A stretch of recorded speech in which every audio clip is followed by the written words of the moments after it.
ओम शांति। आज 31 अक्टूबर 2022 है और आज प्यारे बाबा के साकार रूप से चले हुए मधुर महावाक्यों को स्पष्ट करेंगी आदरणीय आशा दीदी। ओम शांति दीदी। ओम शांति। बाबा ने कहा, मीठे बच्चे, माया के विघ्न ज्ञान में नहीं योग में पड़ते हैं। योग के बिना पढ़ाई की धारणा नहीं हो सकती, इसलिए जितना हो सके योग में रहने का पुरुषार्थ करो। बाबा बता रहे हैं कि योग में विघ्न अर्थात योग का न लगना या योग में बुद्धि का भटकना, तो ये तब होता है जब कोई ना कोई हम विकर्म कर लेते हैं, कोई मर्यादा का उल्लंघन करते हैं, कोई श्रीमत की अवज्ञा करते हैं, कोई अपना नियम पालन नहीं करते हैं, तो उससे जो है फिर विघ्न पड़ता है। और विघ्न जो है वो टेम्परेरी नहीं होता है, विघ्न कुछ समय तक चलता है। अगर आज कोई कारणवश मान लीजिए बहुत सारा काम है आपकी बुद्धि में और आपकी बुद्धि बहुत चल रही है, तो आपका ध्यान नहीं लग पा रहा है योग में, आपका ध्यान प्लानिंग में है, तो ये भी विघ्न, क्योंकि हमारी इतनी एक्सपर्टीज़ होनी चाहिए कि पढ़ने के टाइम पर हम पढ़ें, प्लानिंग के टाइम पर प्लानिंग करें उसके टाइम में। लेकिन ये हम जो नहीं कर पाते हैं तो एक प्रकार की डिस्टर्बेंस या ऑब्स्ट्रक्शन तो है, लेकिन ये टेम्पररी है। आपका वो काम हो जाएगा, वो ठीक हो जाएगा। विघ्न वो होता है जो कड़ा भी होता है और बहुत समय तक सरवाइव करता है, आपको कमाई करने नहीं देगा। विघ्न योग से हमारी कमाई है, तो विघ्न आपकी उस कमाई के तार को काट देता है। प्रश्न है, बाबा गिरे हुए बच्चों को किस विधि से ऊपर उठा लेते हैं? बाबा उन बच्चों की क्लास में महिमा करता, पुचकार, प्यार देता, हिम्मत दिलाता। बच्चे, तुम तो बहुत अच्छे हो, तुम तो ज्ञान गंगा बन सकते हो, तुम विश्व का मालिक बनने वाले हो। मैं तो तुम्हें मुफ्त बादशाही देने आया हूँ, तुम फिर क्यों नहीं लेते? राहु का ग्रहण लगा है क्या? बाबा ने पूछा, मुरली पढ़ो, योग में रहो तो ग्रहण उतर जाएगा। ऐसे हिम्मत दिलाने से बच्चे फिर से याद और पढ़ाई में लग जाते हैं। इस विधि से कई बच्चों की ग्रहचारी उतर जाती है। देखिए, जो व्यक्ति गिरा हुआ है हम उसको ठोकर नहीं मारते कि अच्छा और गिर जा। आप क्या करते, कोई व्यक्ति गिरता है आप उसको फटाफट उठाते हैं। तो जो पिता का संबंध है उसकी ये विशेषता है। पिता अपने बच्चे को बिलखते हुए नहीं देख सकता है, पिता अपने बच्चे को गिरते हुए नहीं देख सकता है, उठा लेता है। भाई बहन कर सकते हैं, पिता नहीं करेगा। भाई बहन कहते हैं इसके साथ ऐसा ही होना चाहिए था, यही ठीक था, लेकिन वो तो प्यारे बाबा ने ये बात कही है कि हमें गिराना नहीं है। बाबा जो कहता है क्लास में उस बच्चे की महिमा करेगा, कोई गुण देखेगा उसका, उसकी महिमा करेगा, प्यार देगा, पुचकार देगा, सेवा में लगाएगा, उसको फिर से खड़ा कर लेगा। तो ये बाबा की विधि, जिससे कि बाबा कहते हैं कि फिर उसका मन मुरली में लगेगा, क्योंकि बाबा से प्यार हुआ ना, तो मुरली में भी मन लगेगा, योग में भी मन लगेगा, तो फिर से वो वैसा ठीक हो जाएगा। गीत है दूर देश का रहने वाला। भगवानुवाच 2 ही अक्षर गीता के बताते हैं जो सुनते आते हैं। भगवानुवाच क्या कहते हैं? बच्चे, मन मना भव। फिर बाबा ने कहा, यहाँ परम पिता परमात्मा शिव कहते हैं सालिग्रामों को कि मन मना भव, मुझ परमात्मा को याद करो, क्योंकि अब सबका मौत है। छोटे बड़े सबको वाणी से परे परम धाम साइलेंस वर्ल्ड में जाना है। कि बाबा कालों का काल है और अभी जिस समय से हम गुजर रहे हैं वो ऐसा समय है जो कि हम सबको वापस घर लौटना है।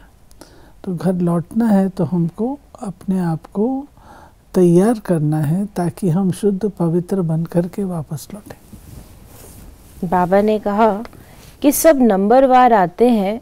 पहले है देवता धर्म, अब वो धर्म प्राय लोप है, उसका ज्ञान भी लोप है, तो शास्त्रों में कहाँ से आया। फिर बाबा ने कहा जिस सहज राजयोग से वो देवता बने वो भी गुम है। बाकी ये गीता आदि है भक्ति की सामग्री, क्योंकि ये ज्ञान तुमको यहाँ ही मिलता है, फिर उसका शास्त्र सतयुग त्रेता में होता नहीं, तो द्वापर में कहाँ से आया। वहाँ कोई तुम्हारी सच्ची गीता आदि नहीं होती, वहाँ फिर ड्रामा अनुसार वही भक्ति मार्ग की गीता आदि बनाते हैं। फिर बाबा ने कहा कि जब यहाँ आते हैं, यहाँ बैठे हो तो बैठकर टेप सुननी चाहिए, या मुरली रिपीट करनी चाहिए, या योग में बैठना चाहिए, तो विक्रम विनाश हो। सारा देखिए, मधुबन में जब हम जाते थे, बच्चे काफ़ी अपने पढ़ते भी थे, तो मधुबन में 4 क्लास चलते थे। एक क्लास होता था जो मॉर्निंग का होता था, फिर 10 साढ़े 10 बजे क्लास चलता था, फिर उसके बाद 12 बजे भोग लगता था और भोग में हम सब बैठते थे। उसके बाद फिर शाम को चलता था क्लास, रात को फिर योग होता था, शाम को फिर रात्रि क्लास हो, 6 क्लास हो, 6-7। तो बाबा कहते हैं इधर उधर घूमने के बजाय ये जो बनाया हुआ है वो करो, बैठ के मुरली रिवाइज करो। और हम लोग मुरली रिवाइज करते थे, मम्मा हमसे मुरली रिवाइज कराते थी, भेज देती थी, जाओ सामने की पहाड़ी पे जाओ मुरली रिवाइज करो। वो चीज़ बाबा कहते हैं आपका ध्यान जब पढ़ाई में होगा, मधुबन में किस लिए आते हैं, पढ़ने के लिए आते हैं ना, जब पढ़ाई में ध्यान होगा तो। फिर बाबा ने कहा, बाप कहते हैं हे भक्तों, भगत तो सब है, परंतु तुम सिक्की लदे भगत हो, जिन्होंने पूरा आधा कल्प भक्ति की है। सब तो पूरी भक्ति नहीं करते, कल तक जो आते रहेंगे वो इतना समय भी भक्ति करेंगे, परंतु तुम ही पूज्य और पुजारी बनते हो।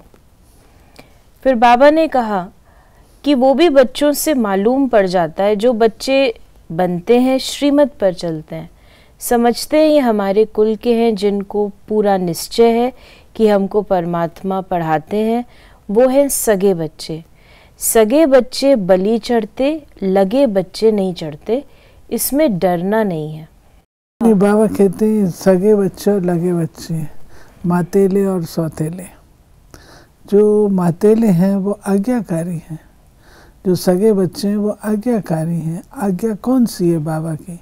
अच्छी अपनी पढ़ाई पढ़ो, तो वो ज्ञान और योग पर अटेंशन देते हैं, पढ़ाई पर अटेंशन देते हैं। बाबा ने कहा कि ये ज्ञान भी प्राय लोप हो जाता है, वहाँ कोई पुरुषार्थ नहीं जिसकी प्रालब्ध मिले, सारी प्रालब्ध इस समय की है।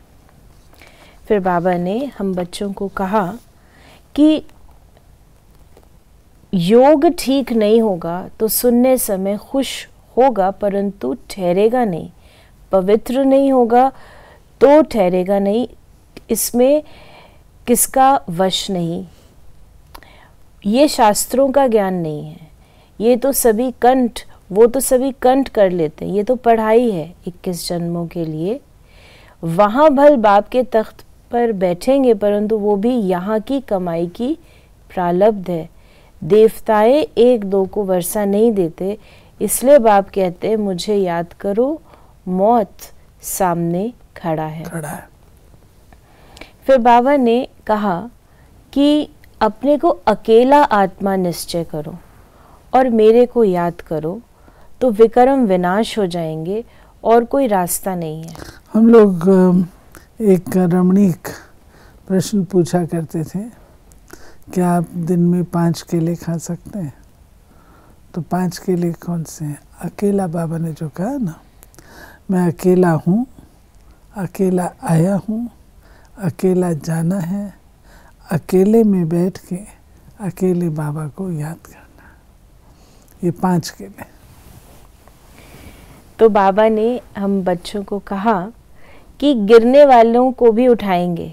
बाबा कहते मैं जानता हूँ कि बहुतों पर राहु का ग्रहण लगा हुआ है, समाचार आते हैं तो बाबा उनको उठाते हैं। मुफ्त बादशाही देने आया हूँ, तुम्हारे को क्या हुआ? राहु का ग्रहण लगा हुआ है, योग में रहो, मुरली सुनो। बाबा ने कहा कि श्रीमत, बाबा ने कहा जो बाबा कहते हैं कोई की साथ दिल लग जाती है तो आपस में प्लान बनाते हैं, अच्छा हम आपस में गंधर्वी विवाह करेंगे, मैं तुमको बचाता हूँ, बंधन से छुड़ाता हूँ। बाबा कहे तुम कैसे बचा सकते हो? पहले तुम माया से बचे हो, बाबा से राय ली है, श्रीमत ली नहीं है और आपस में सगाई की बातें करते हो तो मुर्दे माया घसीट कर ले जाएगी। बाबा है ना, तो कई बच्चे ऐसे होते हैं, कमज़ोर होते हैं, ज्ञान योग की पूरी वो नहीं होती है, और या कोई अपने आप को बड़ा बलवान समझते हैं। तो बाबा कहते हैं ऐसे थोड़ी होता है, आपस में मिल गए कि हम तुमको बंधन से छुड़ा लेंगे, गंधर्वी विवाह कर लेते हैं, तो गंधर्वी विवाह कुछ नहीं होता, वो ओम शांति हो जाती है, उनकी ख़त्म हो जाते हैं। सूक्ष्म में दिल लग जाती है तो ऐसी ऐसी बातें करते हैं। बाबा समझ जाते हैं ये रसातल में जा रहा है, सगाई तो माता पिता करते हैं, तुम मुट्ठे आपस में ही सगाई कर रहे हो गुपचुप में, तुमको पता नहीं है कि ऐसे ऐसे विघ्न आते हैं। गुड़ जाने गुड़ की गोथरी जाने, तो बाबा ने कहा गुड़ जाने गुड़ की गोथरी आता है, शिव बाबा जाने और ब्रह्मा बाबा है गोथरी, उसको भी पता है। फिर बाबा ने हम बच्चों को वरदान दिया, मन से दृढ़ प्रतिज्ञा कर मन मनाभव के मंत्र को यंत्र बनाने वाले सदा शक्तिशाली भव। जो बच्चे सच्चे मन से प्रतिज्ञा करते हैं तो मन मनाभव हो जाता है, और ये मन मनाभव का मंत्र किसी भी परिस्थिति को पार करने में यंत्र बन जाता है। लेकिन मन में आए कि मुझे ये करना ही है, यही संकल्प हो कि जो बाप ने कहा हुआ है वो हुआ ही पड़ा है, इसलिए कोई भी प्रतिज्ञा मन से करो और दृढ़ करो तो शक्तिशाली बन जाएंगे। बार बार अपने को चेक करो कि प्रतिज्ञा पावरफुल है या परीक्षा पावरफुल है। परीक्षा प्रतिज्ञा को कमज़ोर न कर दे। नहीं, प्रतिज्ञा और परीक्षा दो शब्द हैं। प्रतिज्ञा के आधार पर हम किसी भी परीक्षा को जीत सकते हैं, लेकिन बाबा कहते ये चेक करो कहीं परीक्षा का इतनी विशाल देख करके आप अपनी प्रतिज्ञा को तो नहीं तोड़ देते हो। और स्लोगन है, जो स्वमान में रहने वाली श्रेष्ठ आत्मा है उन्हें अपमान की फीलिंग नहीं आ सकती। तो ये थे बाबा के आज के मधुर महावाक्यों का स्पष्टीकरण। यदि आपके मन में कोई भी सवाल है तो उसे मैसेज या व्हाट्सएप मैसेज करें और हम आपके प्रश्नों का उत्तर प्रश्नोत्तरी कार्यक्रम में देने का प्रयास अवश्य करेंगे। ओम शांति।